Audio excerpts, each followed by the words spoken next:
requisitos, que los chicos de la universidad que están identificados con corbata o con bufanda roja van a retirar los papelitos y yo voy a pasarle las preguntas al señor ministro luego de cuando las pase el público. Con esa simple aclaración y dando la más cordial bienvenida a todos los medios de comunicación aquí presentes, les dejo con el ministro de Hidrocarburos, Carlos Pérez.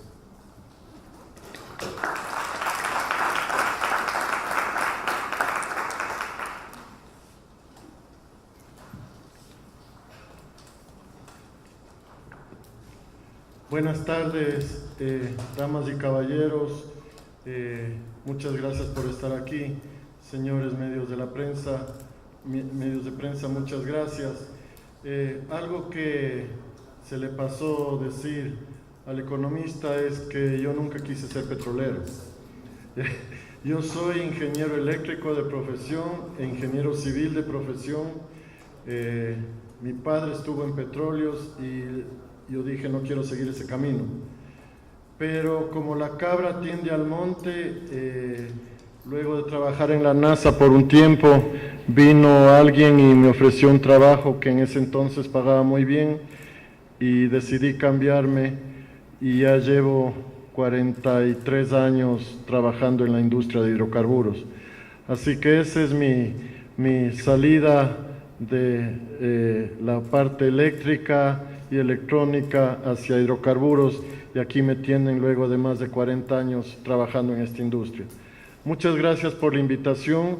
Espero que esta presentación sea de interés para ustedes, un poco para ponerlos en situación de lo que significa hoy hidrocarburos para el país y voy a un poquito a avanzar en esto. No sé cuánto tiempo disponemos, economista, muchas gracias. Entonces, pasemos, ¿quién tiene el clic?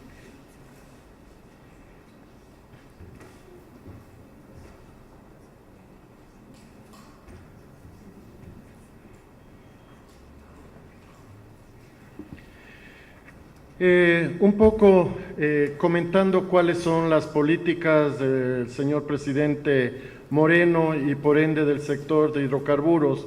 Nosotros lo que queremos es atraer inversión al país y promover inversiones, sobre todo de la empresa privada, sea esta nacional y extranjera.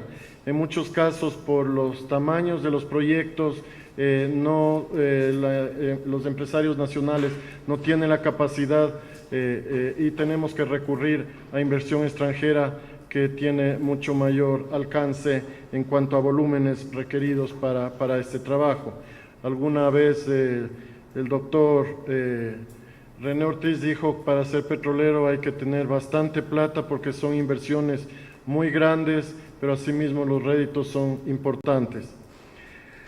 Queremos trabajar en conjunto, como les digo, con la empresa privada y queremos dar a conocer al mundo el beneficio de invertir en el país. Ya han habido varias giras por parte del ministro Campana y de mi parte he estado en Houston hace un par de semanas tratando de atraer inversión extranjera al país a los varios proyectos que dispone esta cartera. Queremos trabajar con nuevos modelos contractuales que atraigan la inversión.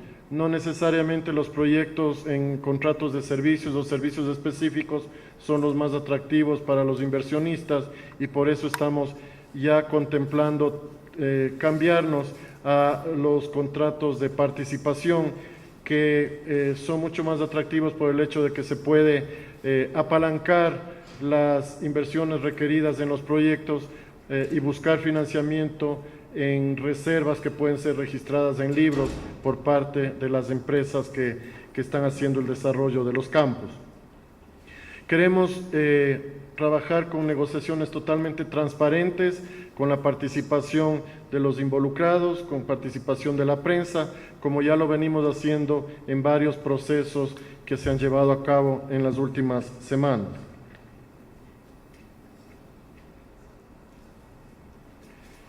Un poco hablando de producción y lo que se comentaba hace un momento, la producción del Ecuador se ha estabilizado en este momento alrededor de los 509.000 barriles diarios. No dejen que esto les engañe, esta es producción fiscalizada versus la producción de campo, que siempre es un poco mayor. Hay producción que se queda en el campo para generar energía u otras cosas, pero esta es la producción por la cual a nosotros se nos mide inclusive por entidades como la OPEP. Nos gustaría tener más producción y estamos en capacidad de producir más, pero por limitaciones y restricciones de la OPEP, nosotros tenemos que reducir alrededor de 26.000 barriles diarios, que es la meta que se nos puso, la cuota que se nos puso por parte de la OPEP. No la estamos cumpliendo en su totalidad, pero estamos todavía restringidos, al menos unos 15.000 barriles diarios, que en este momento nosotros pudiésemos abrir la llave y producir más. Esa es una situación coyuntural y ya es una decisión política de ver cómo manejamos esto hacia adelante. El presidente de la República tendrá que tomar una decisión, pero el planteamiento nuestro en el mes de noviembre, fines de noviembre, donde es la próxima reunión de la OPEP, será de pedir una excepción al cumplimiento de la cuota nuestra, como ya lo hicieron en meses anteriores países como Irak, como Libia, como Nigeria, de tal forma de que no tengamos esa restricción y podamos nosotros incrementar. ¿Cuál es la tasa nuestra y la proyección que tenemos para la producción de crudo? Es llegar a los 700.000 barriles diarios hacia fines de este periodo presidencial. Esa es la meta que nos hemos impuesto, y el próximo año el presupuesto general del Estado está previsto con un incremento de alrededor de 50.000 barriles diarios más, que están ya programados y que tenemos en capacidad de ponerlos en línea tan pronto tengamos autorización, más los desarrollos que ya vamos a ver, como son de campos adicionales en Sacha y el mismo Tambococha en el complejo ITT. En cuanto a exportaciones, ustedes pueden ver ahí los números. Nosotros exportamos alrededor de 4.000 millones de barriles de crudo crudo Napo, y alrededor de 6.000 millones de barriles de crudo Oriente. Esto es más o menos el 60% de la producción nacional que hoy se exporta al exterior. Como empresas, quiero mostrarles a ustedes que las dos empresas más grandes del Ecuador son Petroecuador y Petroamazonas. Alrededor de 10.000 millones de dólares son los valores que manejan estas empresas, que es aproximadamente el 10% del Producto Interno Bruto del país. Entonces son empresas extremadamente críticas, y si a eso le sumamos adicionalmente Flopec, que es parte del Ministerio de Hidrocarburos y se encarga del transporte marítimo del crudo hacia el exterior o de la importación de derivados al país, aumenta un poco más. Entonces eso un poco muestra la importancia que estas empresas, si bien con la baja del precio del crudo ha disminuido su porcentaje del Producto Interno Bruto, todavía seguimos siendo una parte importante de la economía del país. En cuanto a reservas, el país al momento tiene un poco más de 4.000 millones de reservas. A la tasa actual de producción, nosotros tenemos reservas para alrededor de 22 años más. Un poco entre chiste y chiste, les decía que yo recuerdo desde que nací, venimos diciendo que tenemos 20 años de reservas en el país. Y esa es la verdad. Conforme nosotros seguimos desarrollando campos, continúan incrementándose las reservas. Esto incluye reservas 3P y 3C que llegan a este valor. Solo el ITT está alrededor de 1.600 millones de reservas, con lo que nosotros hemos desarrollado parte del campo Tiputini. Esperamos, como ya ha sucedido, que hemos aumentado de 900 millones de reservas que se decía originalmente que tenía el ITT a 1.600 millones de reservas solo con desarrollar Tiputini, con el desarrollo de Tambococha y posteriormente con el desarrollo de Ispingo, yo creo que vamos a fácilmente duplicar las reservas del campo ITT. Por eso la importancia del desarrollo de este proyecto. Refinación. El país, como ustedes conocen, tiene 3 refinerías. Al momento la más grande es la refinería de Esmeraldas, que procesa 110,000 barriles diarios. Tenemos la refinería de La Libertad y la refinería de Shushufindi. Todo esto significa un procesamiento de 175,000 barriles diarios, que no es suficiente para cubrir la demanda local. Una cosa adicional y que ustedes pueden ver en los números pequeños es la calidad de combustibles. Nosotros como país no estamos produciendo combustibles que cumplen con normas requeridas. Cumplimos con la norma INEN, que es una norma bastante blanda para efectos de contenido de sólidos, por ejemplo, en los combustibles. La norma INEN habla de alrededor de 600 partes por millón. Euro 3 está en las 350 partes por millón y nosotros queremos llegar a Euro 5. Esto es un reto bastante grande. ¿Cómo hacemos nosotros hoy en día para poder entregar combustibles al consumidor local? Mezclamos, importamos naftas de fuera del país, mezclamos con la nafta o el combustible producido localmente y con eso subimos el octanaje de los combustibles y bajamos el contenido de sólidos. Adicionalmente, en el caso del diésel, nosotros importamos diésel premium que también tiene mejores contenidos, o más bien dicho, menores contenidos de sólidos para alimentar así al mercado local de combustibles.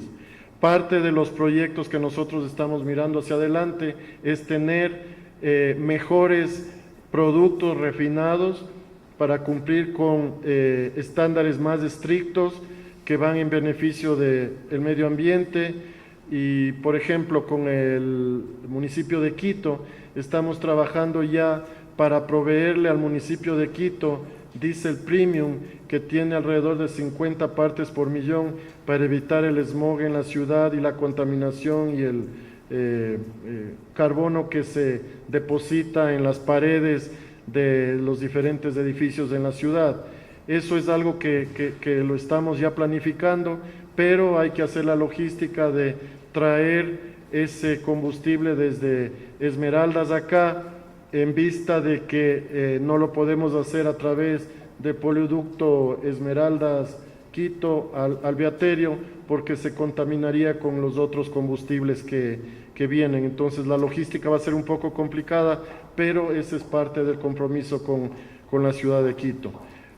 Increíblemente, ciudades como Guayaquil y como la península de Santa Elena se alimentan con diésel premium porque llega a La Libertad y de ahí se distribuye ese diésel, cuando lo lógico sería que al tener menor combustión en la sierra por la altura, deberíamos más bien usar diésel premium en la sierra y en la costa usar el diésel que produce el país.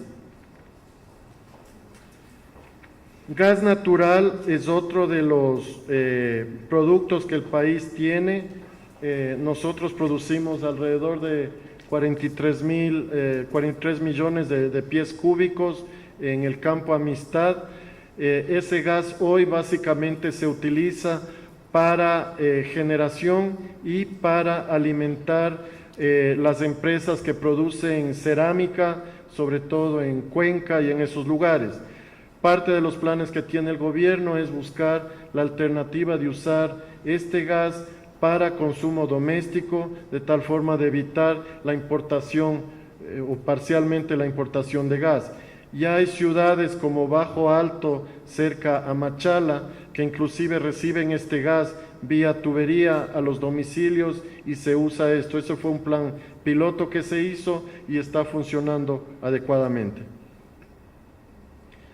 Vamos a entrar un poquito en la parte de exploración y producción. Esto tiene... Perdón. Regresemos, yo no puedo. Bueno, no, al mapa, por favor. No, ya no funciona esto. Bueno, para los que no conocen, la zona del Pacífico, donde fue que nació el petróleo en el Ecuador, fue en la zona de Ancón, la que está de un amarillo más claro y celeste, y ahí tenemos crudo desde el año 1928. O sea, el Ecuador no es un país nuevo en cuanto a la producción de crudo, es un país que tiene una historia bastante larga en cuanto a producción de crudo. En el Pacífico también está el Campo Amistad, de donde se produce gas en el Golfo de Guayaquil. Ahora, la gran producción de crudo viene obviamente de la región oriental.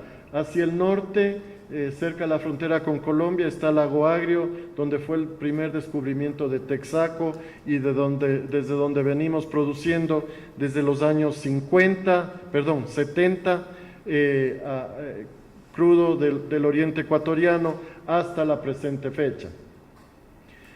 Voy a hablar un poquito de los diferentes bloques que están allá.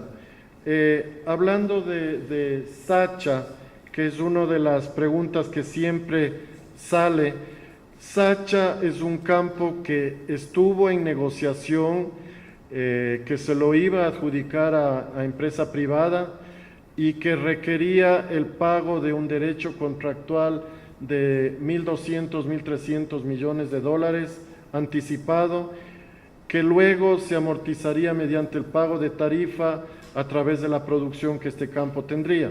Adicionalmente, la empresa privada tuviese que haber invertido alrededor de otros 1.500 millones de dólares en el desarrollo de este campo. Con el presidente Moreno se tomó la decisión de mantener este campo dentro de Petroamazonas y sea Petroamazonas quien opere este campo. Este campo también ustedes conocen que fue parte del consorcio Río Napo, donde PDVSA y Petroamazonas manejaban conjuntamente este campo. Lamentablemente ese negocio no funcionó adecuadamente porque toda la contribución a esta empresa básicamente la hizo Petroamazonas y PDVSA fue muy poca la contribución que hizo al proyecto. Entonces se dio por terminado la compañía Operaciones Río Napo, hoy se encuentra en liquidación y el campo está en manos de Petroamazonas. ¿Qué tuvimos que hacer nosotros para poder reemplazar los 1.200 millones de dólares que el país requería para parte del presupuesto del Estado? Comprometernos a conseguir esos fondos de la banca. Ese fue un compromiso que tuve yo que adquirirlo con el señor ministro de Economía y Finanzas y con el señor presidente de Ecuador, el presidente Moreno, y salimos al mercado a buscar esos 1.200 millones de dólares. Ese proceso está por culminarse ya. Hemos arreglado un acuerdo con el Deutsche Bank y serán ellos quienes van a entregar ese dinero parcialmente y habrá una emisión parcial de bonos. No todo viene en dinero efectivo. Las tasas que se consiguieron para ese proyecto están entre el 7 y 8%, que son tasas que se han conseguido mejores de las que se podía conseguir anteriormente. Eso le permite a Petroamazonas entonces manejar este proyecto con sus propios fondos y ya se incluyó en el presupuesto del 2018 fondos para manejar específicamente este campo. A las empresas privadas de todas maneras se les ha dado la alternativa que si quieren financiar servicios al corto plazo, y cuando digo corto plazo estoy hablando de 6 meses a 9 meses, estamos dispuestos a hacer un pago diferido de las facturas por servicios y así de esta manera las empresas podrían presentar alternativas como es similar a lo que se está haciendo hoy en Tiputini con el manejo de los campos allá. El campo Sacha, ustedes conocen, el día de hoy tiene una producción de 66,000 barriles y tiene reservas de 435 millones de barriles. Y como les digo, se va a hacer con el presupuesto propio de Petroamazonas. La diferencia entre entregarle a la empresa privada y hacerlo internamente de beneficio para el país era de básicamente 6-1. O sea, era una diferencia extremadamente importante para nosotros abrir mano de ese proyecto y dárselo a la empresa privada. Entonces, por esa razón se tomó esta decisión. Voy a hablar un poquito del campo y del bloque ITT que hoy ha estado en las noticias bastante seguido. El campo ITT, como ustedes ven, es un campo alargado en la parte del bloque 43, muy cerca a la frontera con el Perú, y está hacia el este del bloque 31. Si bien el campo ITT está en una zona extremadamente sensible, quiero comentarles que el campo Tiputini está totalmente fuera de la zona intangible y fuera de la zona de amortiguamiento y fuera del parque Yasuní. El campo Tambococha se acerca y ya está dentro del parque, pero sigue estando fuera de la zona intangible y fuera de la zona de amortiguamiento. El campo al sur, que es el Ixpingo, ese sí está dentro de la zona de amortiguamiento, que es una zona que rodea la zona intangible. Que quede claro que en la zona intangible nosotros no podemos hacer ningún tipo de intervención. En la zona intangible no estamos autorizados a ingresar, no estamos autorizados a hacer ningún tipo de actividad petrolera. En la zona de transición o de amortiguamiento sí se puede hacer actividad petrolera, pero con una autorización previa del Ministerio de Ambiente. Y obviamente una de las cosas que nosotros hacemos es tratar esto con extremado cuidado. Yo estuve hace pocos días, inclusive algunos de los compañeros de la prensa que veo aquí nos acompañaron a visitar el campo para que en primera persona verifiquen cómo Petroamazonas está manejando la actividad de este campo, con total responsabilidad ambiental, con total responsabilidad social. El Parque Yasuní tiene una extensión de 1.030.000 hectáreas. Nosotros tenemos autorización de la Asamblea Nacional de utilizar 1.030 hectáreas para el desarrollo de este campo. Y lo que nosotros como Petroamazonas nos hemos comprometido es a utilizar de esas 1.030 hectáreas aprobadas apenas 300 hectáreas. Todo el desarrollo del proyecto ITT se realizará en 300 hectáreas de terreno. Eso es importante que se entienda. Y eso quiere decir que es el 0.03% del Parque Nacional Yasuní de 1.000.000 de hectáreas. Una de las cosas importantes de notar aquí es que para el país el desarrollo del campo ITT significan 46.000 millones de dólares de ingreso hasta el año 30. Eso es más de 2.000 millones por año. Entonces, obviamente tenemos una disyuntiva de o dejar el crudo bajo tierra, que es la aspiración de muchas personas y sana a la vez, pero por otro lado tenemos la necesidad de mantener el Estado, mantener un presupuesto del Estado y de esos números lamentablemente es muy difícil obtenerlos de alguna otra manera. Como ejemplos, en la siguiente diapositiva, por favor. Bueno, después les comento. En Tiputini, regresémonos una, por favor. En Tiputini también se va a dar inicio a la perforación de pozos hacia diciembre de este año. Perdón, no, en Tambococha, estamos en Tiputini ahorita. Perdón, aquí, en Tiputini se han perforado 47 pozos, 46 pozos, y tenemos ya una producción de 46,000 barriles diarios. Esa producción obviamente varía entre 46 y 50,000 barriles diarios, dependiendo de la situación de los pozos. A veces se cae un pozo, hay que volverlo a poner en producción, etcétera. Pero el campo este ya se encuentra produciendo, y esa producción está llegando a través del oleoducto hacia Esmeraldas y a la exportación.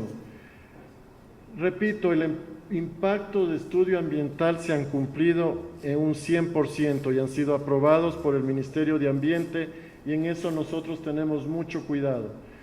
El costo de producción para este campo está en $13.40, es decir que este costo de producción es menor que el promedio de costo de producción de Petroamazonas, que está en alrededor de $17 el barril. Siguiente, por favor. Esto ya hablamos un poco de las reservas, y hablando de las áreas construidas, nosotros hemos construido en el río Napo 2 zonas de embarque y 5 plataformas que son de donde se han perforado los pozos del campo Tiputini. Tambococha, les comentaba, va a iniciar la perforación en diciembre. Este momento estamos en proceso de construcción de senderos ecológicos, así como de locaciones, y se perforarán 30 pozos. Una de las cosas que hay que entender en cuanto a tecnología es que nosotros hoy perforamos de 30 a 70 pozos por locación. Hoy en día ya no se hace una locación y se perfora un pozo como era la forma tradicional de perforar. Hoy perforamos hasta 70 pozos de una misma locación, y esas locaciones tienen entre 2 y 3 hectáreas de área. Eso significa una optimización enorme del área intervenida para evitar estos daños a la parte ambiental. Sigamos, por favor. Solo como referencia, y eso es lo que quería mostrarles, con un promedio anual de 2.300 millones de dólares que vendría de la producción de este campo, nosotros podríamos construir 116,000 viviendas del plan que tiene el señor presidente Moreno. Podríamos alimentar el presupuesto del Estado del 2017 en 85%. Podríamos recaudar el IVA del 2017 un 60%. O sea, cuando ustedes ponen estos números en contexto con otras actividades, se dan cuenta de que son números extremadamente grandes, muy difíciles de ser reemplazados con otras actividades como el turismo, como la agricultura, etcétera, etcétera. Entonces, obviamente el país tiene que tomar una decisión respecto a la utilización de estos recursos que están bajo tierra. Voy a hablarles un poquito del plan de manejo ambiental. Nosotros realmente, y quiero que ustedes tengan la seguridad, la certeza de que cumplimos a cabalidad con la responsabilidad política, social y ambiental que tenemos para el desarrollo de este y básicamente de todos los campos. La tecnología que se usa aquí es la tecnología que se usa costa afuera en proyectos como Alaska, como el Golfo de México, en donde no hay ningún tipo de desecho a la comunidad, perdón, al ambiente. inclusive más adelante van a ver, estamos ya trabajando en cómo optimizar la generación de energía en vez de generar a través del consumo de diésel. Estamos ya en proceso de llevar el Sistema Nacional Interconectado hasta el ITT con acuerdos que se han firmado con el SELEC y con Transelectric para poder hacer efectivo ese proyecto. Los planes de manejo ambiental, ustedes tienen algunos números aquí, pero nosotros hemos hecho actividades planificadas y cumplidas del plan de prevención y ven que hemos cumplido al 100% eso. Plan de contingencias igual se ha cumplido, plan de comunicación, capacitación. O sea, realmente llevamos desde el 2013 en más de 3.000 intervenciones con las comunidades afectadas, en donde nos hemos juntado con cada una de ellas para mostrarles efectivamente cómo vamos a hacer las cosas y tener su aceptación. Aquí se muestra, por ejemplo, en este mapa, toda la cantidad de intervenciones. Una de las cosas, por ejemplo, que nosotros hacemos antes de siquiera poner un pie o una pala en el parque, en las zonas en que se van a intervenir con construcciones de senderos ecológicos y lo que sea, entra un grupo de biólogos al parque y ellos hacen un análisis de todas las especies vivas y vegetales para analizar qué es lo que hay en el parque y asegurarnos de que nosotros no vamos a afectar esas especies en el parque. Es gente que entra y visita y toma nota y hace un levantamiento, si quieren llamarlo topográfico ambiental, de todo lo que existe en el parque.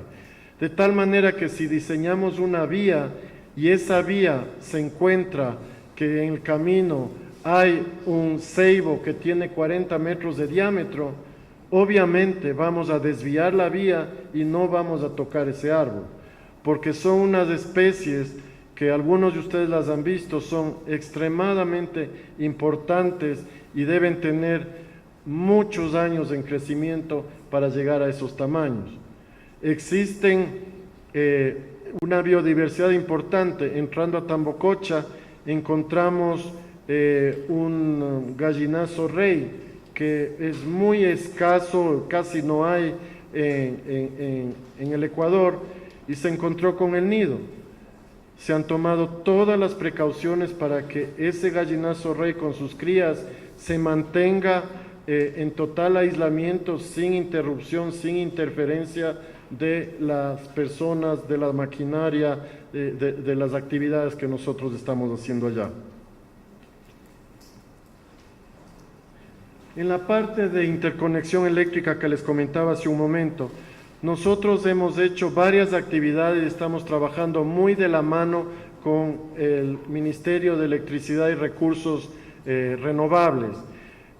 Ya llegamos con el Sistema Nacional Interconectado hasta Xuxufindi. Estamos alimentando ya Xuxufindi y Sacha a través del Sistema Nacional Interconectado, en vez de utilizar generadores pequeños, que era lo que se utilizaba antes, con la debida contaminación que se tenía por la utilización de esos generadores que funcionan a diésel. Y ahora a través del Sistema Nacional Interconectado que ustedes conocen, su gran mayoría está alimentado por generación hidroeléctrica. Resolvimos uno de los problemas. ¿Qué es lo que vamos a hacer? Vamos a continuar con el tendido del sistema de transmisión desde Xuxufindi hasta Cuyabeno, donde hay otro parque nacional, y desde Xuxufindi hasta el ITT. Son proyectos bastante ambiciosos. Por ejemplo, la tecnología que se va a usar en el trazado del tendido eléctrico desde Xuxufindi hasta el ITT son usar torres que van por encima de las copas de árboles, de tal forma de no alterar el biosistema que se encuentra en la selva. Esto es un sistema que ya se lo instaló en Brasil y estamos aprendiendo de esas experiencias para implementarlo acá en el país.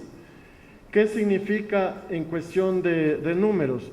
Obviamente la reducción de CO2, emisiones en el parque, la reducción de ruido, porque ya no vamos a generar a través de generadores propios en el parque, pero a su vez nosotros vamos a dejar de importar combustibles y eso es una contribución a la economía del país importante.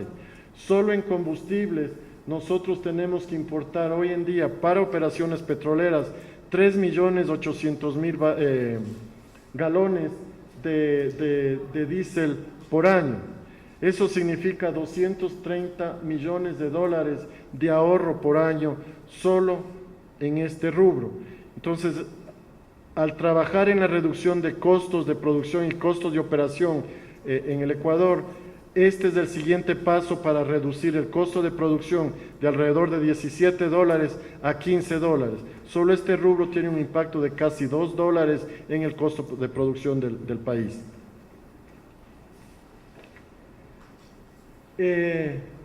Ya les hablé de esto.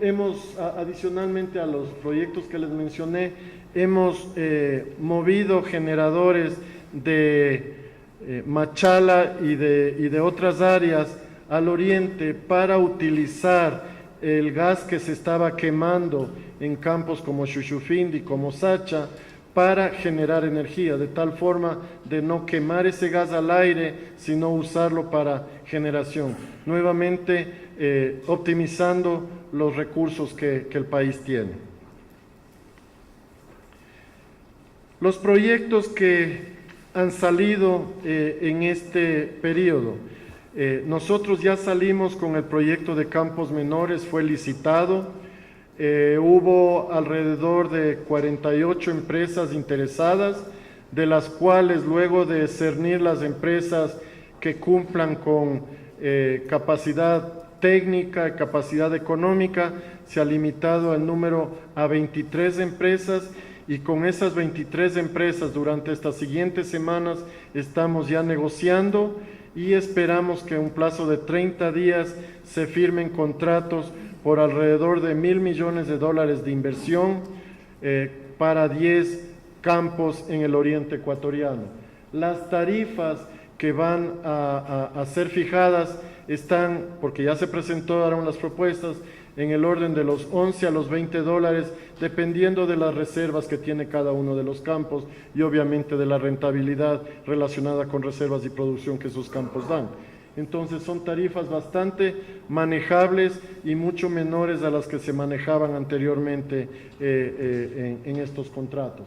La adjudicación, como les digo, va a ser en noviembre de este año y esperamos haber así cumplido uno de los hitos que nos hemos impuesto para traer inversión al país y volver a generar actividad en el sector que ha estado bastante desinflado los últimos 2 años y con la concebida afectación a las comunidades de las áreas de influencia como son las provincias de Orellana, las provincias de Sucumbíos, etc. El siguiente proyecto que va a ser licitado en el mes de enero, primera, segunda semana de enero, será lo que se llama intracampos y que son los campos que están marcados en color mostaza.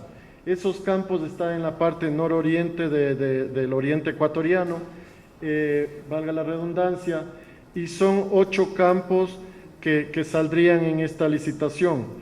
Aquí hay un cambio de modalidad. Hasta el día de hoy todos los proyectos que se han licitado en los últimos años y se han negociado salieron bajo los contratos de servicios o servicios específicos. En esta ocasión, estos proyectos van a salir licitados bajo la modalidad de contratos de participación. Como les decía hace un momento, esto es de mucho más interés para las empresas porque pueden apalancar las reservas en sus libros para financiar estos proyectos. Esperamos recibir aquí igual alrededor de unos $900 millones en inversiones y la producción en estos 13 años será alrededor de un pico de alrededor de 25.000 barriles pero se espera que haya ingresos para el país de alrededor de 960 millones en los siguientes años. La fecha estimada de adjudicación será para el año siguiente, en el mes de abril. Esta es un nuevo proceso, como les comento, que será licitado en los próximos meses. Adicionalmente a esto, habrá otro proyecto que saldrá al mercado hacia mediados del próximo año, que son los campos de suroriente. Estos campos van a demandar inversión adicional porque son campos en exploración básicamente, campos que no tienen infraestructura a su alrededor y normalmente serán compañías de mayor porte que les interese tomar estas oportunidades. También estos proyectos serán a través de contratos de participación. Ya han habido acercamientos de empresas importantes, inclusive una de las majors de este momento está ya en conversaciones con nosotros para venir a mirar este proyecto. Obviamente por razones de confidencialidad no les puedo dar el nombre, pero ya hay interés de venir a mirar esto de acá. Hay un par de proyectos ahí también que Petroamazonas tiene adjudicado los bloques y que nosotros estamos buscando hacer una alianza público-privada o pública-pública con empresas que deseen asociarse con Petroamazonas en el desarrollo de esos bloques. Lo que está sucediendo ahora, obviamente estamos validando la información, los abogados están trabajando en el reglamento de operaciones y en el reglamento de contabilidad que tienen que ser aprobados.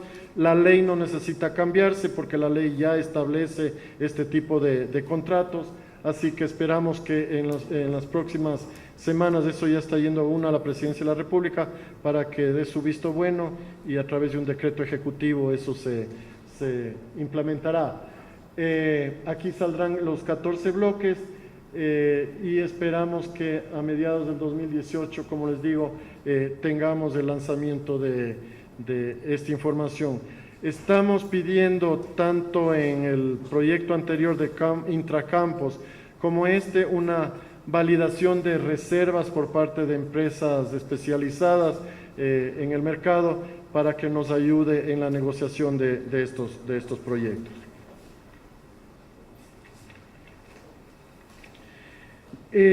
Otro de los proyectos que fue elaborado y construido durante el gobierno anterior fue el proyecto de terminal de gas de Monteverde. Ahí se invirtió alrededor de $600 millones, pero el proyecto no está adecuadamente operando. Nosotros tenemos que hacer una inversión adicional, pero la visión es convertir esto en un proyecto, en un hub internacional para comercialización de derivados limpios, no solamente de gas. Entonces, estamos buscando inversionistas que vengan a asociarse con Petroecuador en esto y convertir esto en un puerto que maneje no solo gas, sino otro tipo de combustibles para distribución en América del Sur, en el Pacífico Sur, e inclusive, como pueden ver en la siguiente transparencia, nosotros estamos frente a China del otro lado y podríamos suplir derivados a China si es necesario, y al Golfo de México a través del Canal de Panamá en situaciones críticas cuando ellos tengan problemas como el reciente que hubo de las tormentas que suspende toda la distribución de las áreas del Golfo de México.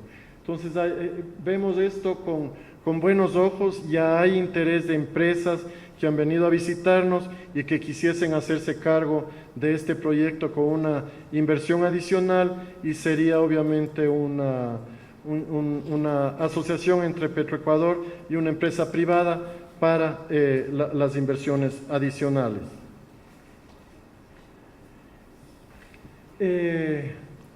Refinería del Pacífico, que se habla bastante. Nosotros un poco hemos trabajado en ver la viabilidad de este proyecto. Bajo las condiciones anteriores era muy difícil que este proyecto pueda ejecutarse. Se hablaba de alrededor de 15.000 millones de dólares de inversión, lo cual era un valor extremadamente alto. Hoy lo que estamos buscando es una inversión por parte de entes privados, más no el financiamiento del proyecto. El país no tiene capacidad para endeudarse más e invertir aquí. Entonces, estamos buscando inversión privada que venga, construya el proyecto, lo opere y el país entregaría el crudo, el petróleo, a precio internacional y se comprometería a comprar los derivados a precio internacional. Y sería a riesgo de la empresa que invierta el manejo del proyecto y la inversión que se haga en esto. Hay también una segunda alternativa que podría ser que venga una empresa, invierta y que nosotros nos comprometamos a pagar una tarifa por procesamiento, por barril procesado, una especie de BOT en donde nosotros ponemos el crudo, nosotros somos dueños de los derivados y simplemente le pagamos una tarifa de procesamiento a la empresa que quiera hacer la inversión. Ya hay empresas que han mostrado interés de Estados Unidos, de Inglaterra, de China en este proyecto. Hoy en la mañana tuvimos 2 conferencias con empresas que demuestran interés en el proyecto. Vamos a ver si se puede concretar las conversaciones y realmente ver si está en capacidad de poner una propuesta formal en la mesa para sentarnos a negociar. ¿Qué es lo que queremos de esta refinería? Es una refinería que sea de alta conversión, que procese 300.000 barriles diarios, que tome el crudo del ITT y por eso estamos poniendo una ventana de 13 a 18 grados API, que tenga su generación propia de 500 megavatios, a pesar de que el Sistema Nacional Interconectado está disponible ya en el área y con una línea que cumple los requerimientos de la refinería. Estamos poniendo eso como un requisito porque obviamente la operación de la refinería tiene que ser 24/7 y por ninguna razón puede pararse. Entonces, cualquier variación en la alimentación por parte del Sistema Nacional Interconectado podría causar una para de la refinería y queremos evitar eso. Lo que estamos pidiendo de esta refinería es que los productos cumplan con la norma Euro 5 y una cosa importante, el señor Presidente de la República quiere inaugurar este proyecto antes de que se vaya. Entonces nos ha puesto a correr y tenemos básicamente 36 meses para la construcción y los meses anteriores a eso será lo que tome la negociación de este proyecto. Solo como referencia, aunque seguramente ustedes ya deben haberlo visto en la prensa, parte de los logros de esta cartera han sido renegociar tarifas, por ejemplo, para el país. Nosotros hemos logrado concretar negociaciones con Schlumberger y con Consorcio Pardalis, que son para el campo Shushufindi y el campo Libertador, habiéndose reducido en el caso de Shushufindi la tarifa de $29.85 a $19.50 por barril. Eso es una ganancia muy importante para el país. En el campo Libertador se redujo la tarifa de $38.54 a $25.50. Entonces, con esto nosotros hemos logrado bajar los precios de los costos de producción, que esto impacta en Petroamazonas porque esta producción se contabiliza como producción propia de Petroamazonas al ser estos contratos de servicios específicos. Otra cosa que se logró en estas negociaciones es indexar las tarifas al WTI. De esa manera los contratos se ajustan automáticamente y no tenemos que ir a cambiar de contratos de servicios a participación y viceversa. Es lo mismo que se va a hacer con los contratos de participación, porque depende del precio internacional. Un contrato era bueno y el otro era malo. Cambiaba el precio internacional y era lo opuesto. Con la indexación, los contratos se ajustan por sí solos y no tenemos que andar cambiando de modalidad contractual, que le ha hecho tanto daño al país porque las empresas se han quejado de la falta de seguridad jurídica al realizar este tipo de cambios en la contratación. Otro de los logros que ha tenido la cartera es negociar el crudo en el mercado spot. Hace más de 3 años que no se negociaba el crudo en el mercado spot y por ende la única referencia que teníamos de venta de crudo era el crudo que estábamos vendiendo a través de los contratos de largo plazo con China, con Petrochina, con Unipec y con Petrotailandia. ¿Qué se consiguió aquí? Se abrió al mercado, se hizo una licitación abierta y conseguimos que la mejor oferta sea 51 centavos de dólar por encima del WTI, sin castigo al crudo ecuatoriano. Eso fue realmente un logro. Apenas pudimos sacar al mercado alrededor de 2.100.000 barriles, porque eso es todo lo que está disponible. El resto del crudo para el año 2017 está comprometido con los contratos de preventas petroleras y esperamos en enero sacar una nueva venta porque ya se van liberando crudo de esos contratos y podremos hacer otras ventas de spot y seguir este mismo tren, de tal manera de que los indicadores que se generan a través de Argus o a través de Platts, que son empresas que manejan estos indicadores, tengan el referencial de crudo ecuatoriano que nos ayude inclusive en los contratos ya negociados con Petrochina. ¿Qué es lo que estamos queriendo hacer? No está fácil. La semana pasada estuvieron el gerente de Petroecuador en Houston tratando de abrir las negociaciones de estos contratos de preventas petroleros con las diferentes empresas, usando el argumento de que uno de los factores que entra en la fórmula que se utiliza para calcular el precio del crudo no se publica más por la empresa Argus, es el coque 70 que entraba en la fórmula. Ese factor no se publica más y por ende nosotros no tenemos cómo calcular el precio de venta del crudo. Nos vemos en ese limitante este momento. Fuimos a Houston a decirles, bueno, nosotros proponemos usar Platts y ellos querían usar coque 40. Si usamos Platts es beneficio para el país, si es coque 40 es un perjuicio adicional para el país de lo que ya tenemos porque ese factor es menor que el coque 70. Entonces, no nos hemos puesto de acuerdo, pero se abrieron las conversaciones a ver si podemos llegar. ¿Qué es lo que estamos haciendo hoy? Nosotros facturamos con Platts y ellos nos pagan con Argus de coque 70. Y obviamente hay un diferencial ahí, son facturas provisionales hasta que nos pongamos de acuerdo en el número y habrá que hacer una reliquidación, pero eso previene o más bien dicho, hace que sigan entrando divisas al país y quedando una diferencia pendiente por liquidar. Vamos a ver a qué llegan estas conversaciones, pero nosotros siempre tenemos la opción de pagar los dineros entregados al país y salir de esos contratos y buscar otras alternativas para la negociación de nuestro crudo. El problema es obviamente que tenemos que conseguir 5.000 millones de dólares para pagar esas deudas. Pero tenemos que hacerlo contrato por contrato. Están en este momento 8 contratos vigentes y lo podemos hacer contrato por contrato, ir saliendo e ir avanzando en esas negociaciones.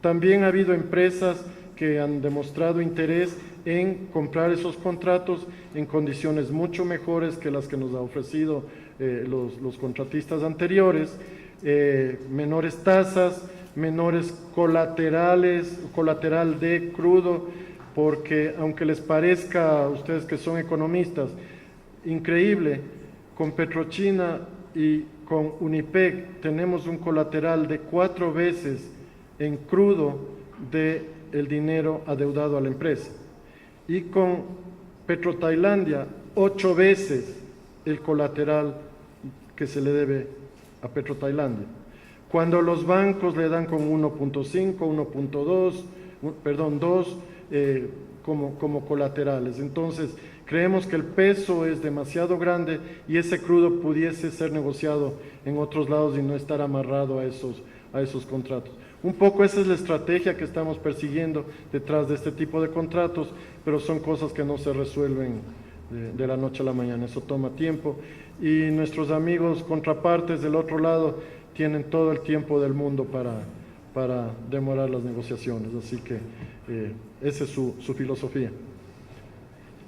¿Qué más les puedo comentar? La evaluación de los grandes proyectos. Ustedes saben que ha habido mucha crítica sobre todo estos 5 proyectos grandes que fueron construidos durante el periodo anterior. Refinería de Esmeraldas, Refinería del Pacífico, Pascuales Cuenca, Polioducto, el Terminal Monteverde y la planta de gas de Bajo Alto. Lo que hemos logrado ya, y en los próximos días se firmará el acuerdo con Naciones Unidas, bajo el paraguas de Naciones Unidas se va a hacer una evaluación de estos proyectos. ¿Qué es lo que queremos determinar ahí? ¿Qué se hizo? ¿Cuánto nos cobraron? ¿Y cuál hubiese sido el precio de mercado para esos proyectos a la fecha que se realizaron? Y la segunda fase es, ¿cuál es la situación actual de los proyectos técnicamente hablando? ¿Qué se requiere hacer para ponerlos a estándares internacionales y cuánto más vamos a tener que gastar para llevar los proyectos al nivel que necesitamos? Esos serán insumos ya que las autoridades las tomarán para tomar las acciones que se requieran.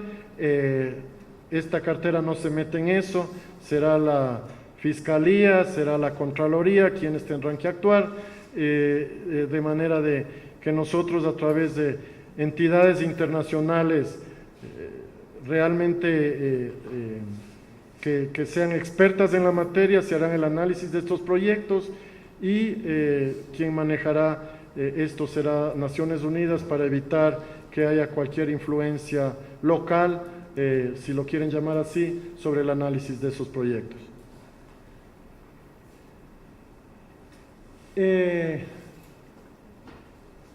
Para terminar, nosotros realmente hemos trabajado muy fuertemente en la normativa de la ley de hidrocarburos, la que rige nuestro convivir diario. Estamos implementando ya en el Ministerio código de conducta como lo usa cualquier empresa que se jacte de ser responsable, de ser íntegra.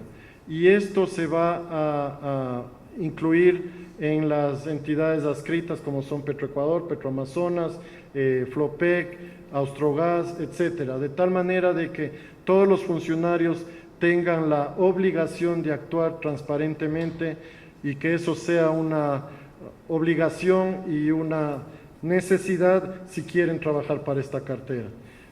Inclusive he hablado con el ministro Paul Granda de Obras Públicas que maneja lo que sería el grupo de sectores estratégicos y el plan es implementarlo en los diferentes ministerios que son parte de este grupo, sea electricidad, sea obras públicas, etcétera, etcétera, telecomunicaciones.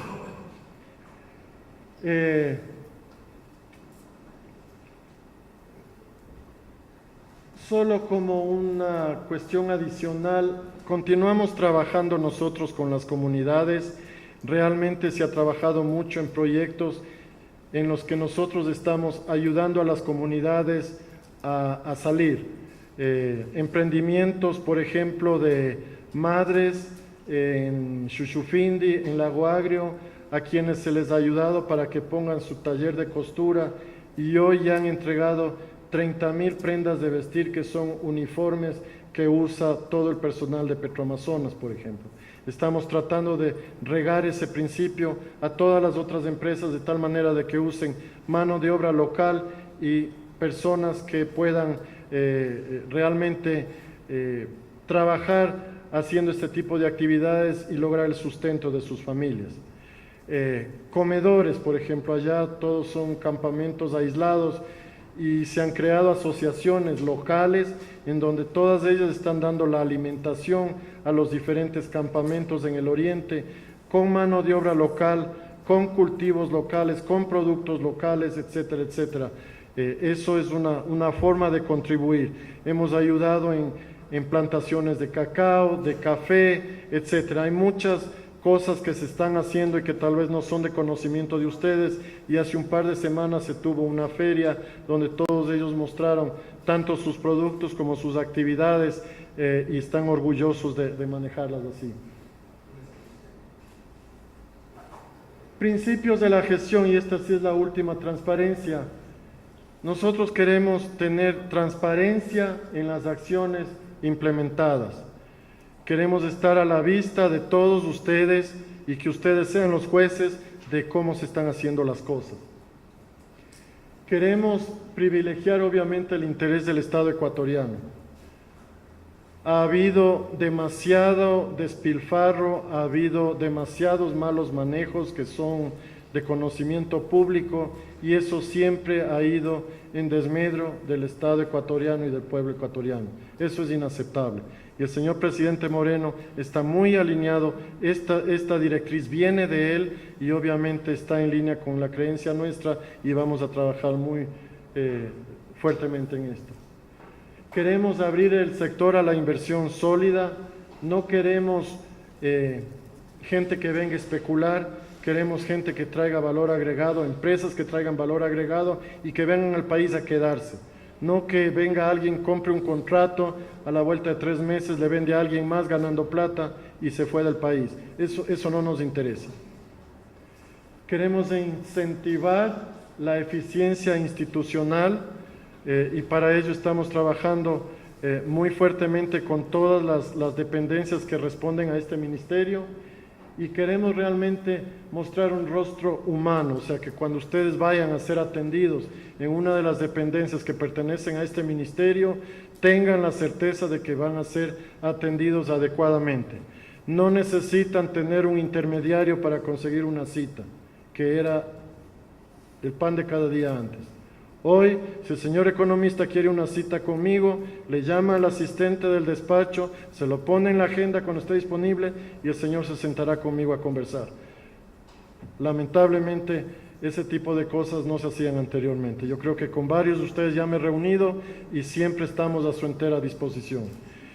Gracias, esta es mi presentación el día de hoy, espero que no les haya aburrido y estaré dispuesto a contestar las preguntas que ustedes tengan.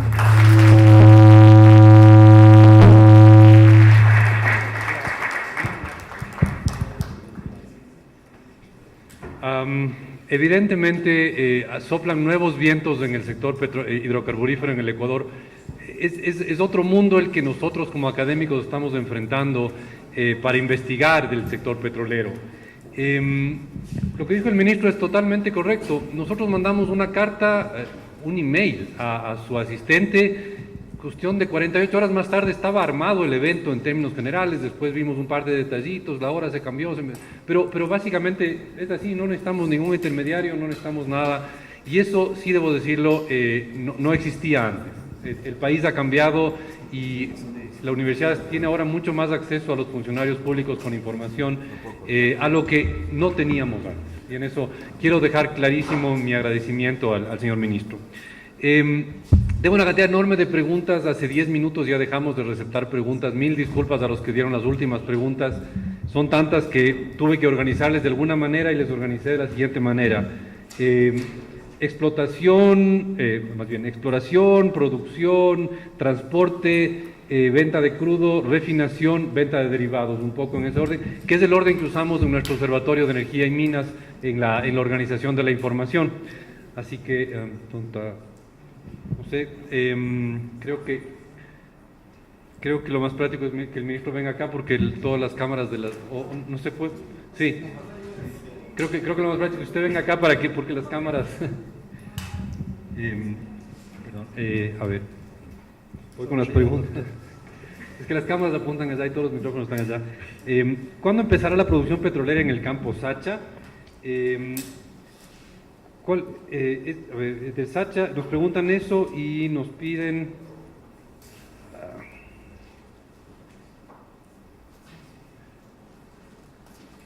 de que cuánto va a ser el crédito del Deutsche Bank y cuándo se emitirán los bonos, cuál será la cantidad de bonos que emitan, tal vez será Petroecuador el que emita esos bonos.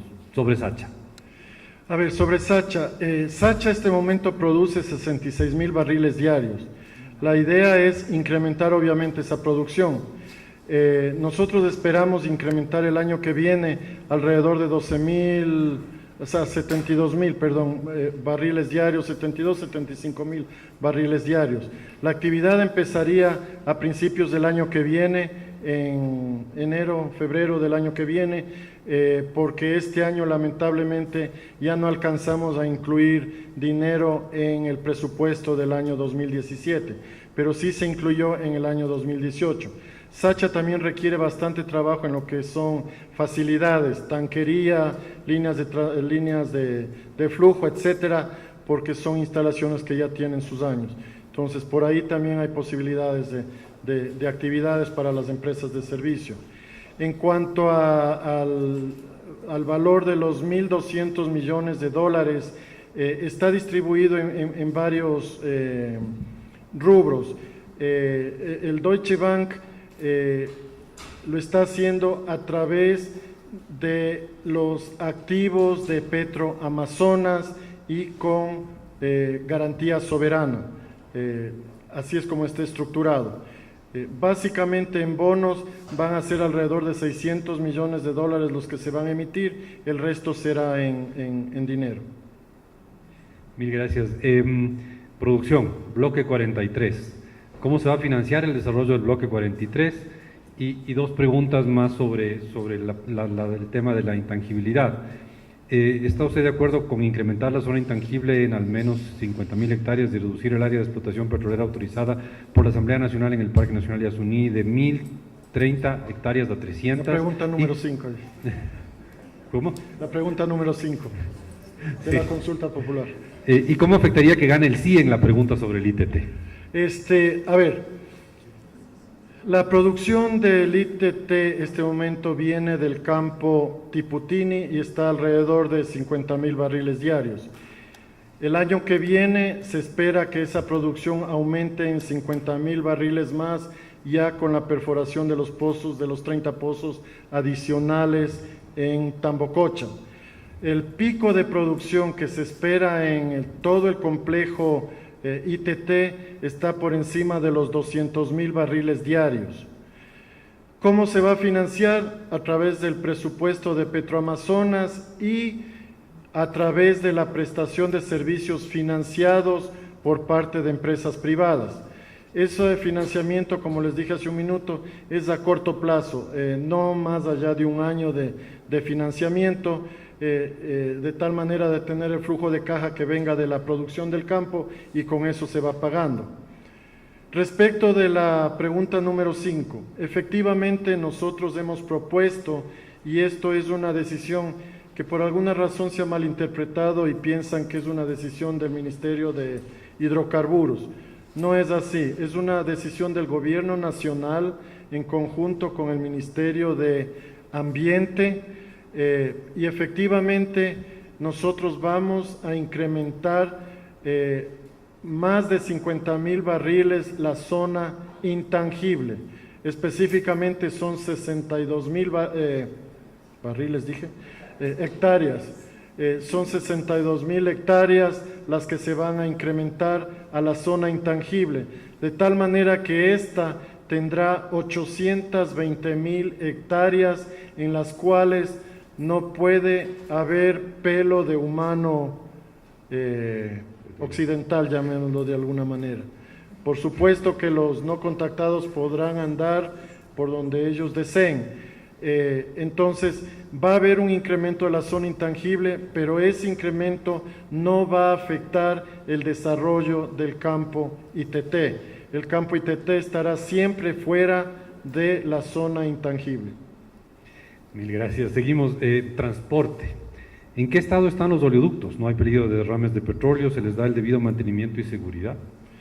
No hay problema con los oleoductos, están en buen estado. De vez en cuando hay pinchamientos.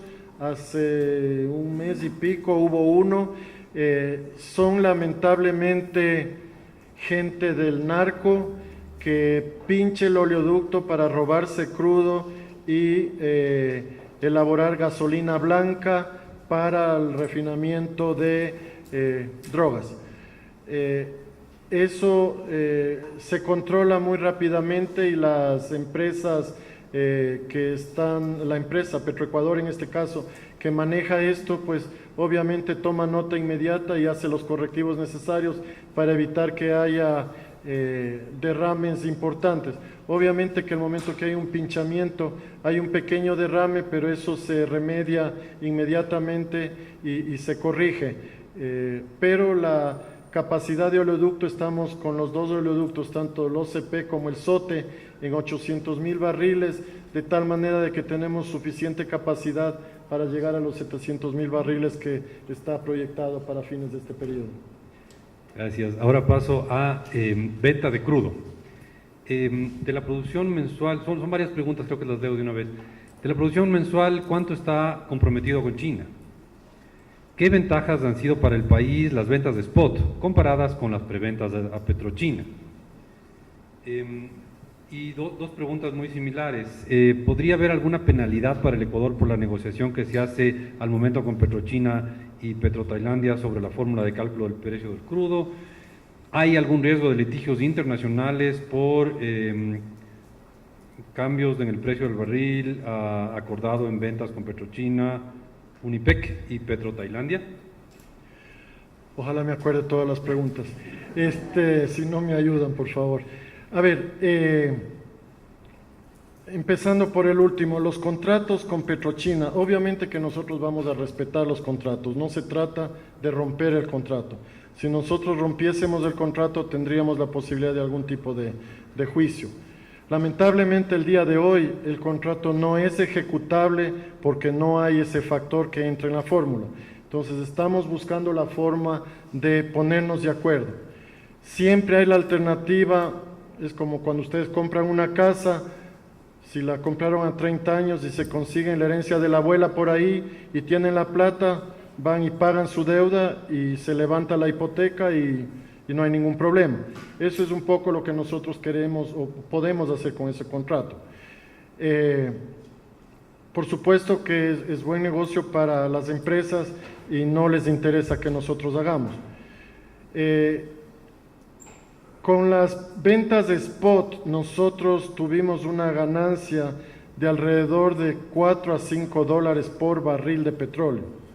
Entonces, si ustedes multiplican en ese caso 2.100.000 barriles por 4 o 5 dólares, esa es la ganancia que hubo en un día para el país. Entonces, esperamos que pueda haber situaciones similares. Tenemos que ver cómo manejamos esa situación. No es una situación fácil y tendremos que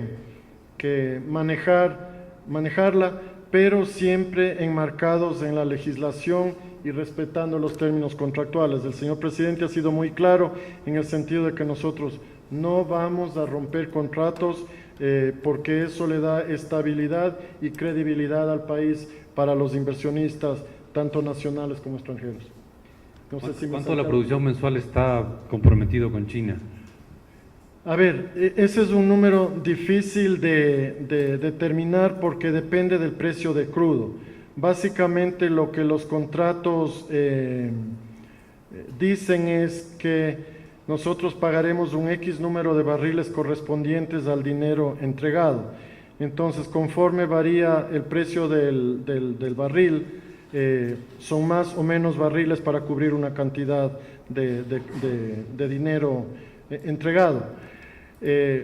Lo que sí les puedo decir es que los contratos de esos, el último termina en el año 24, son 8 contratos, estaban pendientes en dinero 5.000 millones de dólares y estaban pendientes en entrega de crudo 20.000 millones de barriles, y lo que queremos es un poco ir liberando. Conforme pasa el tiempo, habrá más disponibilidad de crudo. En el año 2018 ya no está comprometido el 100% de la producción exportable para esos contratos, entonces ya tendremos remanentes. Una cosa importante es recalcar que no todo el valor de la venta de ese crudo va para reembolsar esos dineros entregados a Petrochina. Si yo vendo 100 barriles de petróleo, solo el 25% va contra esa deuda y el 75% regresa al país para el presupuesto del Estado. A rato se piensa que el 100% de la venta de ese crudo va para pagar los contratos chinos o tailandeses. No es así, el 25% va para pagar esos contratos y el 75% regresa. En números generales, puede ser unos puntos más, unos puntos menos, pero en números generales es así. Una pregunta que a mí siempre me ha intrigado mucho, ¿cómo se determina el precio del crudo Napo y del crudo Oriente? Básicamente el mercado es el que determina eso, un poco dependiendo de las necesidades de refinación. Hay refinerías que están diseñadas para tomar el tipo de crudo que se produce aquí en Ecuador, que tiene contenido más alto de azufre y tiene un API más bajo. Entonces, depende de la necesidad que tengan las refinerías. Ha habido castigo del crudo ecuatoriano que ha llegado a $12 por barril. Hoy en día el castigo está en $6, $5 por barril. Entonces, el mercado es quien determina ese castigo del precio del crudo, un poco atado a la calidad del crudo. Y por eso es importante que nosotros tengamos precio de crudo spot en los factores que manejan empresas como Platts y como Argus, porque eso hace que el valor referencial nuestro vaya subiendo, porque estamos vendiendo crudo a mayores precios en el mercado spot.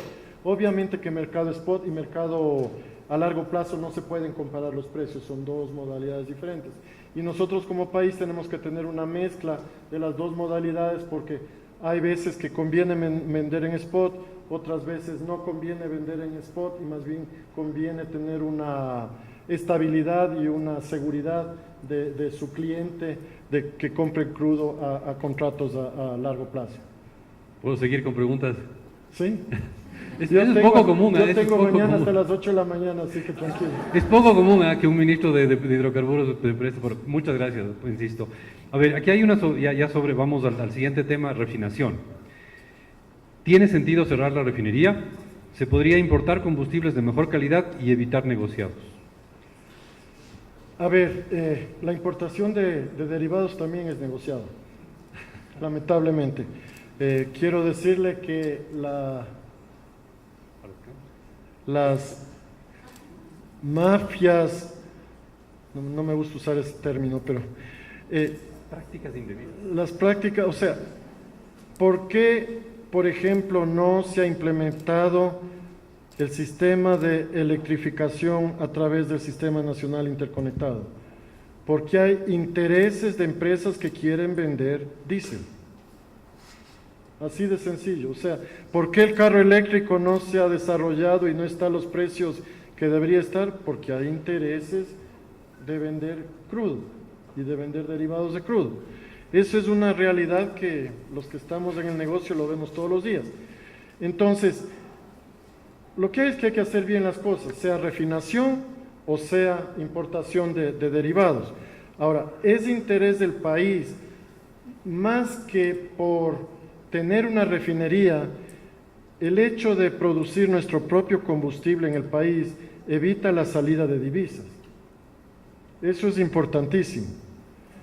Se puede hacer el balance entre que, bueno, las divisas podrían salir por la venta de crudo también y una parte saldría porque divisas entrarían por la exportación de crudo, pero saldrían por la importación de derivados.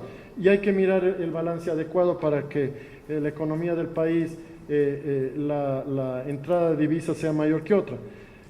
Nos pone a usar nuestro propio crudo en vez de tener que usar crudos diferentes.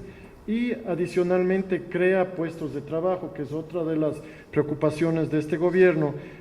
Solo en puestos directos la refinería crearía alrededor de 3.000 empleos y de indirectos alrededor de 10.000 empleos, solo el hecho de construir la refinería de Manabí.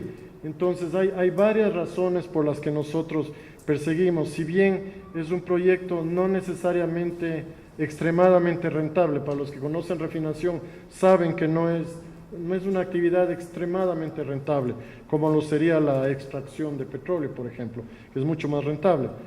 Una refinería, si le da a usted entre el 10 y 12% de rentabilidad, debería estar contento. Entonces, hay varias cosas, pero el país tiene otros intereses adicionales a simplemente tener una refinería. Una pregunta muy práctica. ¿Cuál es la fecha estimada para que llegue a Quito el diésel de 50 ppm? ppm. Es economista, dice ppm, sí. La previsión es que en unos 60 días tengamos ya ese diésel premium. Ese es el acuerdo con el municipio de Quito y el señor alcalde. De acuerdo, y hay un par de preguntas ya como de largo plazo, de una visión más de largo plazo, ¿no? Voy a leer dos que más bien se contradicen entre sí. ¿Cómo ve el futuro de los hidrocarburos en el Ecuador en 15 años ante la aparición de empresas como Tesla? ¿Y qué harían compañías de hidrocarburos del Ecuador ante esas nuevas tecnologías? Esa es la una. Y la otra, ¿cree usted que puede haber otra bonanza petrolera empujando a los precios hacia arriba? ¿Cuándo? Si tuviera la bolita de cristal, sería la persona más rica del mundo. Es difícil cuando los precios del crudo van a subir o llegar a los niveles anteriores. En general, la opinión es que el crecimiento del precio del crudo va a ser un crecimiento muy lento. El próximo año probablemente se va a mantener entre los 50 y 55 dólares el barril. Se ha previsto el presupuesto del Estado, aunque no es definitivo, todavía trabajar con un crudo de 41.97, me parece que es el número. Entonces, yo veo muy difícil que en el corto plazo los precios de crudo regresen a los niveles de 100 dólares o eso. En referencia a la utilización de energía que reemplace la energía generada por hidrocarburos o utilizada para la movilización, el riesgo sí está ahí. Hay países que ya han tomado la decisión de que en un futuro cercano los motores de combustión serán eliminados. Hay estados como el estado de California también que ya han tomado esa decisión y son años que no están muy lejanos. Eso puede tener un impacto importante en el precio del crudo. Hace pocos días leía un artículo que decían que el crudo va a bajar a 10 dólares no sé, en 20, 25 años. Es difícil saber. La tecnología, sea de autos eléctricos o autos de hidrógeno o cualquier otra alternativa, está disponible, pero son todavía tecnologías que son caras, que no tienen la autonomía suficiente para darme la vuelta al Ecuador y parar en cualquier esquina. Y a pesar de que Telsa tiene ya un vehículo que tiene más de 400 millas de autonomía y que se carga en menos de una hora su batería y puede continuar, todavía son tecnologías caras que yo no sé en qué momento el mercado las tome como alternativas de uso común para cualquier cristiano. Gracias. La última pregunta, son dos en realidad. La OPEP nos impide incrementar la producción. ¿Tiene sentido seguir en la OPEP? ¿Qué beneficios nos va a estar ahí? A ver, aquí tengo un ex secretario de la OPEP que no sé si me va a matar, pero la OPEP tiene sus beneficios, sobre todo el hecho de tener contacto con los líderes mundiales en este tipo de negocio. Lamentablemente el Ecuador no le ha sacado el jugo a este tipo de consorcios o entidades. nosotros creemos que podíamos haber tomado ventaja de que empresas miembros del OPEP puedan venir a invertir en el país en proyectos como la refinería del Pacífico, etcétera.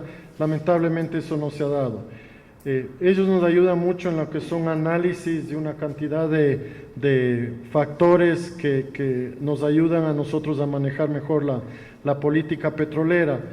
Y realmente es también una piedra en el zapato el hecho de que nosotros no podamos incrementar la producción como nos gustaría. Hay alternativas, como algunos de ustedes les he comentado, y es pedir que la OPEP nos permita producir lo que necesitemos producir. Se puede hacer ese planteamiento y es algo que yo lo haré en noviembre.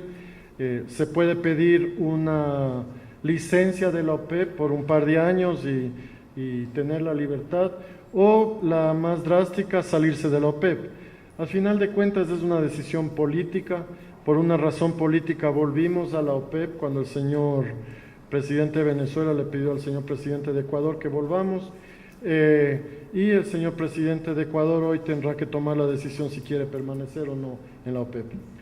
Muchísimas gracias, señor ministro. Quiero, en nombre de la universidad, agradecerle por su apertura, por su transparencia, y pido un aplauso para el ministro. Gracias. Por esta gentil nombre que tiene.